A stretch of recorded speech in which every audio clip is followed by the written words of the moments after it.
These earrings were all made in under a day from first cut to final finish. I'm going to show you how to make these earrings starting with just a handsaw and drill and getting more fancy from there. For the earrings I'm making today, I have a couple of different materials. I have this walnut, which is an offcut from my sister's table. I have a little bit of rosewood, which is actually my first exotic wood that I bought. I also have a little piece of maple. It's spalted and came from a pallet that I found. I also have some plywood. It's X-Tool brand. I really like them, not sponsored. I'll have a link down in the description for this. All of these are going to be 3 millimeters or 1/8 of an inch thick. I really like that for earrings because it's enough heft that they dangle nicely, but it's not so much that it seems to weigh on the ears. Before you start doing any cutting, I really do recommend pre-sanding your material. I like to go all the way up to 220 grit, and this will make sure that you're not breaking it apart if you try to sand it heavily at the end. To prep the material, I have a couple of tricks.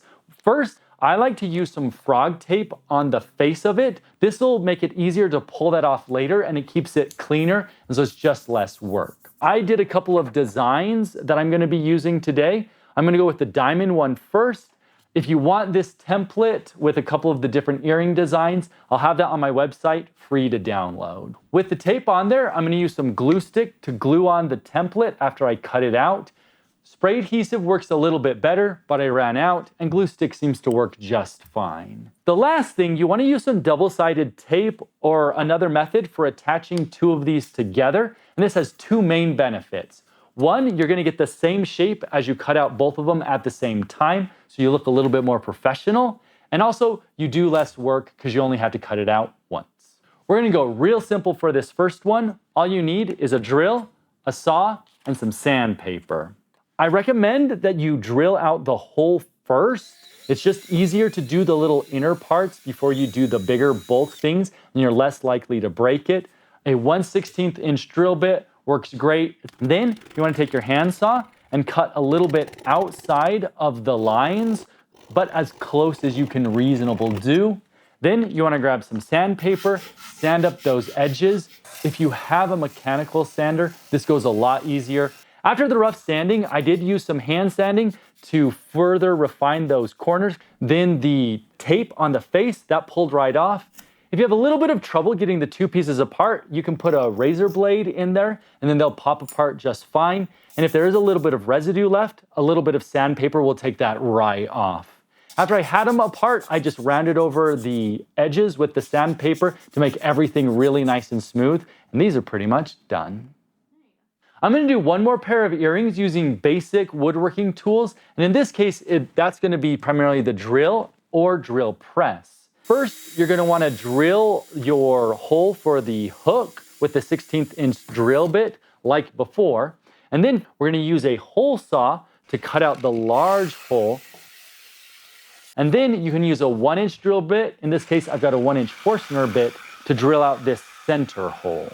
One tip, if you want your bit to not wander around, you can use a punch to put some holes where the crosshairs are in the template before you start drilling. Holding the circles in the parallel clamps was super helpful in getting this center hole out. Now I just need to sand them up like the last ones.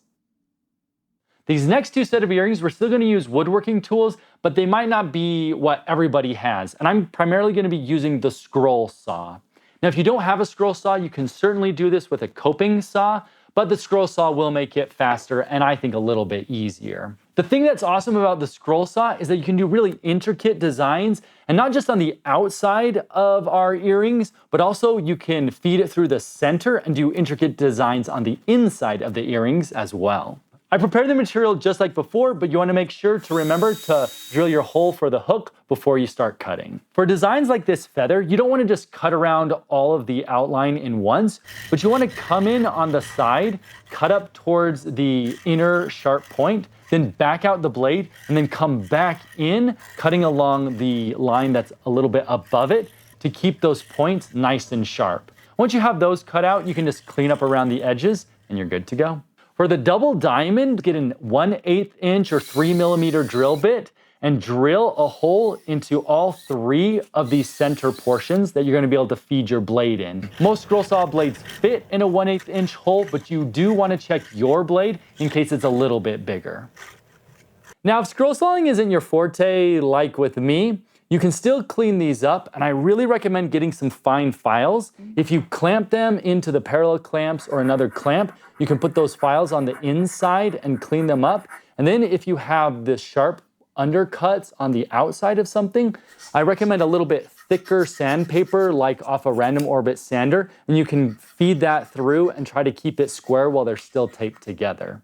After that, you just clean them up like before. So far we've used normal woodworking tools, but I've had a design in my mind for a while that I've wanted to try, but it's too intricate for what we've used so far. So we're gonna bring in a laser. Full disclosure, the laser was given to me for free by McPow to use however I wanted. They didn't say I had to do a review or even use it at all, but I have been using it for a while, so if you do want to see a review on it, let me know down in the comments, or if you don't want to see a review on it, make sure you let me know in the comments as well.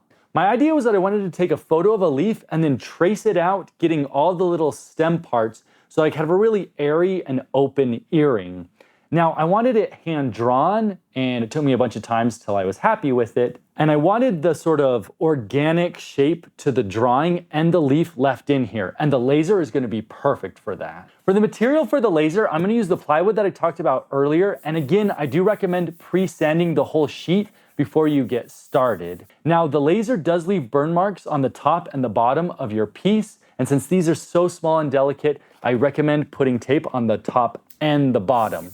I think that the frog tape yellow for delicate surfaces works really good. When I've used normal painter's tape in the past, as I've pulled it off, I've broken off some of the really intricate parts. I'm using Lightburn as the software for running the laser, and if you have the same one as I do, it's a 10-watt laser, then I found that 200 millimeters a second for the cut speed at 100% power does the best for the earrings. But your settings may vary. Once the laser's done, I like to use a toothpick to get them out, just to be delicate with them. You can pull off that tape and it should be pretty good to go. Maybe a light touch with maybe 400 grit sandpaper just to get off that little bit of smoke that might have got in on the edges. When my son saw what the laser could do, he thought it was really awesome, so he went and designed up these cat earrings with a little cat in front of a moon and a little bit of stars, which I thought was pretty cool since he's not really into woodworking, but was still able to make his idea come to life.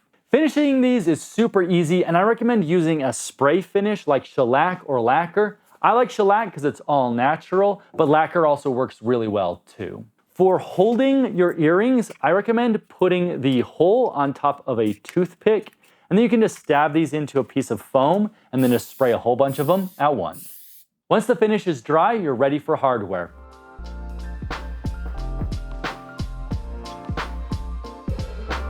If you like how I used multiple techniques in making these earrings, check out my video on charcuterie boards where I used 5 different methods. Thanks so much for watching, and take care.